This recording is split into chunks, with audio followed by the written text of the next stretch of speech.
O, nagde-date ka nga ba? Ngayon, ano lang, may chika, ganon. Mahirap kasing...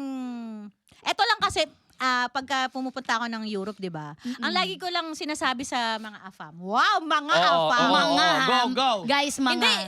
Ang sinasabi ko lang lagi, if you wanna date me or see me, you have to go to the Philippines or you have to make your way just to see me. Make a big effort. Ganon. Ganon. Ganon lang. Ganda yan siya. Hindi ako show-in-show sa mga... Sa mga ano. Kasi nga, syempre, alam mo, minsan, meron akong nakausap kasi apam. Sa kakakulit niya, sa kakalandi niya. Nakikipaglandian din, no? Pero sabi niya, parang, I realize that you are a proper girl. Sabi niya ganon sa akin. A proper woman. Kasi Grabe nga, yung proper. kasi, mami, kahit idalhin mo ako sa bar na maraming lalaking gwapo, tapos, nagsasumayaw na, nakaganito lang ako.